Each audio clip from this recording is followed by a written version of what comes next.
So he comes up with this scheme of taking the people who owe his master money or things, and he says, I'll give you a discount. Because that way, when I'm thrown out, you'll welcome me into your home. Kind of crafty, isn't it? Kind of crafty. What amazes me is what happens in verse 8. The master, the first part of it, the master commended the dishonest manager for his shrewdness. What in the world is going on? The master, who just lost all these things because this guy was shrewd and came up with this plan, is commending him. Can you see the craziness of that?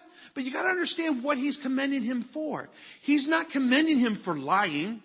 He's not commending him for stealing. He's not commending him for his mismanagement. He's commending him for being shrewd.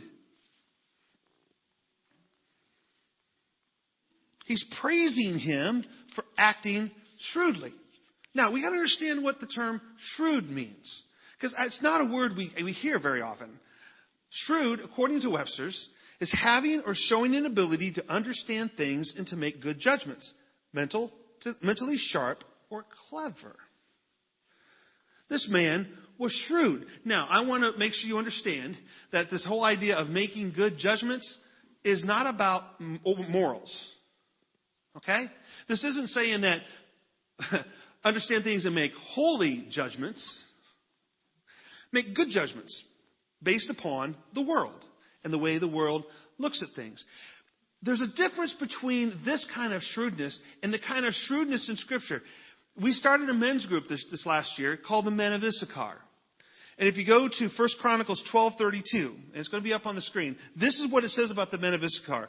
This was at the time of David. People are rallying around David, and people from the different tribes are coming to basically install him permanently as king, because before he was kind of ruling in just a small area. It says, of Issachar, that's the tribe, men who had understanding of the times, to know what Israel ought to do, 200 chiefs and all their kinsmen under their command. These men were shrewd. They knew what Israel should do. They understood the times they were living in. Now, you compare that to the shrewdness of the manager. He understood the times he was living in. His times were going to be pretty bad coming up. And he knew what he could do and should do. He should make it possible for him to have some place to stay. According to the world. That's what he needed to do. So being shrewd isn't necessarily good or bad. Depends on your purpose and reason behind it. The servant, he thought ahead. He made it possible for a place for him to stay when he lost his possessions. And this is the way the world is. This is the way the world works. You secure your future any way you can.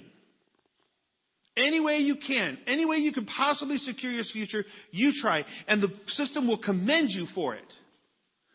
It'll congratulate you no matter how you do it for securing your future. That's the world we live in. But what is even more surprising when we go to the second part of verse 8 is what Jesus says. He says, for the sons of this world are more shrewd in dealing with their own generation than the sons of light.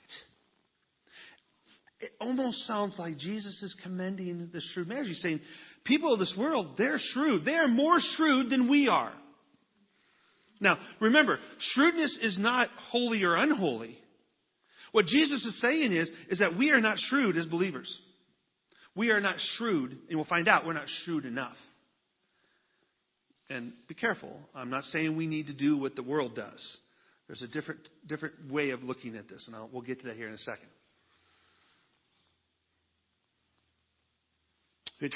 Jesus talks about the sons of this world. Those are the unbelievers. And he talks about the sons of light. If we go to John 12:36.